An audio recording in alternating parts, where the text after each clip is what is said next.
Again, you want to immerse yourself in in your craft, right? So if you're a law enforcement officer, being immersed in that, in training, you want to enhance training. You don't want to defund it, right? You want to enhance it.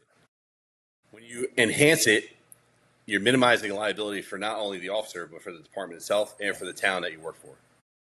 It's a very simple concept. So the more trained that you are, the better the officer is going to be.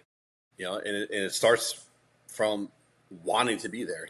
Right now, law enforcement's in a tough spot because no one wants this job. Yeah. And the standards are so low, and that's kind of where we're at in law enforcement. It's going to make it worse, though.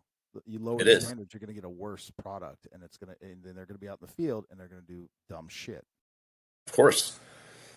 And that's bringing the liability to not only the individual officer, but for the agency itself. Adam, if you don't mind chiming in for a second, because you brought it up and I love it. And people who hear you say it probably or like old heads that have been on the job, they fucking probably hate it. I love your story when you were a firearms instructor and you were like, you guys fucking suck and this is dangerous. You're not passing because we all know. Well, I say that, but I never got to experience that in its fullness because all my firearms guys and training guys, like you fucking trained at a high level because that's what was the expectation. But I know I've heard stories. Yeah, like most. Yeah, you go 8 hours to just kind of shoot. Yeah, you all pass, you're good, and you keep it moving. I'm like, that motherfucker didn't pass. Yeah, I mean, Vic, I don't know if I ever told you. I think it was like. I heard you said that on your podcast when you were on. Yeah. Yeah, it was just I never understood it because like there was active shooter in San Jose. A buddy of mine from the Marine Corps is a cop out there, and he was one of the first guys to respond. He's not a SWAT guy; he's a patrol guy, and I was bringing that up at training. And I'm like, I've seen most of you shoot, and you suck. Like, and I think I'm an okay shot, but like I try and train as much as possible. But I was in the bureau at the time, and I was like, hey, if you're having trouble qualifying, I will get ammo. I have keys to the cage. I will take time. I will go shoot with you. One guy took me up on it. I was just going to say, how many guys took you up on that? Yeah, one. And he's the guy that stuck up for me when another officer opened their mouth at training, and then they went and cried to leadership about it.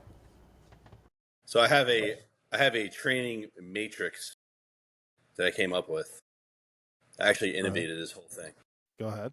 When you first start as a police officer, when you train, right, you go to the police academy. So the training matrix was like this, big funnel, right? All the cops go in there, like you think about your whole career. When you come out the other end, you have very minimal training because most agencies, what are you doing? You're training in the police academy, and that's about it. Yeah. So when something happens, and they're not trained for it, what do? They resort to their training, which is what? 0. Mm-hmm. So sure. How do you not enhance training? I mean, a lot of it is like Vic. Tyler, you did too, probably. Like, I mean, we all worked out outside of work hours. I went and shot on my own, and I did the same thing. I still do to this day. Yeah, me too. I bought ammo on my own. Some guys were like, "I'm not shooting unless the department's giving me ammo." They didn't know those guys unless they're paying me or paying for the stuff. I'm not doing it. Yeah. What about we had people because when I was a firearms instructor, they should be like, "Oh, you should be cleaning my weapon." I'm like, "Go fuck yourself. You clean your own weapon." Damn right. You know. Yeah, there's guys that can't even take their weapon apart. Yeah,